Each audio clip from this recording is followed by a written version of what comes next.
ഏറ്റവും ഭീകര കാഴ്ച എന്നുള്ളത് ഗേറ്റ് നമ്പർ 7 നിന്നാണ്. അതായത് മൂന്നാമത് അപകടമുണ്ടായ അല്ലെങ്കിൽ ആദ്യം അപകടമുണ്ടായ ഗേറ്റുകളിൽ ഒന്ന് ഇതാണ്. ഇവിടെ നമുക്ക് ദൃശ്യങ്ങളിൽ കാണാം, നിരവധി ചെരുപ്പുകൾ ഇവിടെ ഇങ്ങനെ കൂടി കിടക്കുന്നുണ്ട്. ആളുകളൊക്കെ ഇവിടെ വന്ന് ഇപ്പോഴും ചെരുപ്പുകളൊക്കെ തിരയുന്നുണ്ട്. ഈ 7-ാം നമ്പർ ഗേറ്റിൽ ഇത് അല്പം തുറന്നതാണ് അപകടത്തിന് കാരണമെന്നാണ് ചില ദൃക്സാക്ഷികൾ പ്രതികരിക്കുന്നത്. ഇത് അല്പം തുറന്നപ്പോൾ ആളുകൾ അകത്തേക്ക് കയറാമെന്ന് പ്രതീക്ഷയിൽ ഉള്ളിലേക്ക് ഇടിച്ച് കയറി. അങ്ങനെയാണ് ഇവിടെ അപകടമുണ്ടാകുന്നത്. നമുക്ക് കാണാം, ഇതൊരു വലിയ വീതിയുള്ള ഒരു പാസേജ് ഒന്നുമല്ല, വളരെ ചെറിയ ഒരു പാസേജാണ്. ഈ പാസേജിലാണ് ഈ അപകടം സംഭവിക്കുന്നത്. ഏതായാലും നിരവധി ആളുകൾ ഇവിടെ ഉണ്ടായിരുന്നു എന്നതിൻ്റെ ഒരു തെളിവാണ് ഇപ്പോൾ നമ്മൾ ഇവിടെയെല്ലാം തന്നെ കണ്ടുകൊണ്ട് ഇരിക്കുന്നത്.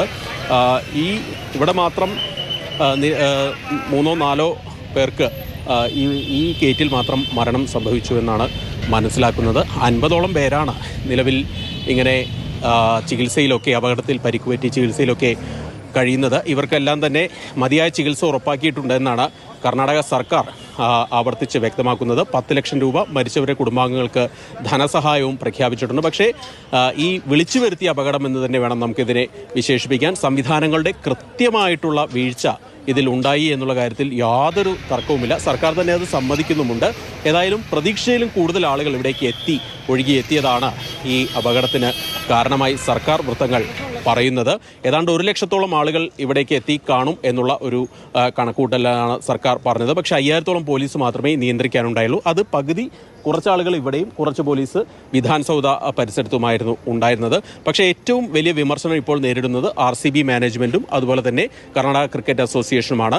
ഇത്ര തിരക്ക് പിടിച്ച് ഈ ആഘോഷ പരിപാടി നടത്തേണ്ടിയിരുന്നു എന്നുള്ള ചോദ്യമാണ് ഉയരുന്നത്. അതായത് ഇന്നലെ രാത്രി ഫൈനൽ കഴിഞ്ഞ് ഇന്ന് തന്നെ ഇത് നടത്തേണ്ടിയിരുന്നു, അത് മതിയായിട്ടുള്ള മുന്നൊരുക്കം നടത്താനുള്ള സമയം കിട്ടിയിരുന്നോ തുടങ്ങിയ കാര്യങ്ങളൊക്കെ ഏതായാലും ചോദ്യങ്ങളൊക്കെ ഈ നിമിഷത്തിൽ ഉയരുന്നുണ്ട്. നിലവിൽ മജിസ്ട്രേറ്റ് തല അന്വേഷണം പ്രഖ്യാപിച്ചിരിക്കുകയാണ്.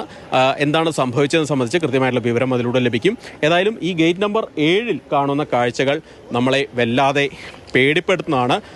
നേരത്തെ ചില ആളുകൾ നമ്മോട് പ്രതികരിച്ചത് എയറിൽ നിൽക്കുന്ന പോലെയായിരുന്നു ഇവിടെ നിന്നിരുന്നതെന്നാണ് ചില ആളുകൾ നമ്മോട് പ്രതികരിച്ചത്. അത്രയും വലിയ ജനക്കൂട്ടം ഈ 7-ാം നമ്പർ ഗേറ്റിലുണ്ട്. ഇതിനപ്പുറത്ത് 8ഉം 9ഉം ഗേറ്റുകളുണ്ട്.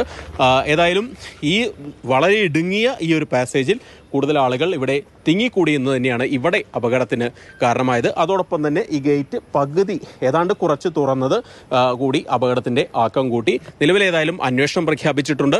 ആളുകളെ എല്ലാം തന്നെ ആശുപത്രിയിലേക്ക് മാറ്റിയിട്ടുണ്ട്. 11 പേരുടെ മരണം സ്ഥിരീകരിച്ചിട്ടുണ്ട്. ഇതിൽ ഒരാളെ മാത്രമാണ് തിരിച്ചറിയാൻ ഇതുവരെ ആയിട്ടുള്ളൂ. ബാക്കിയുള്ളവരെയൊക്കെ തിരിച്ചറിയാനുള്ള നടപടികളൊക്കെ ഇപ്പോൾ പുരോഗമിച്ചുകൊണ്ട് ഇരിക്കുകയാണ്.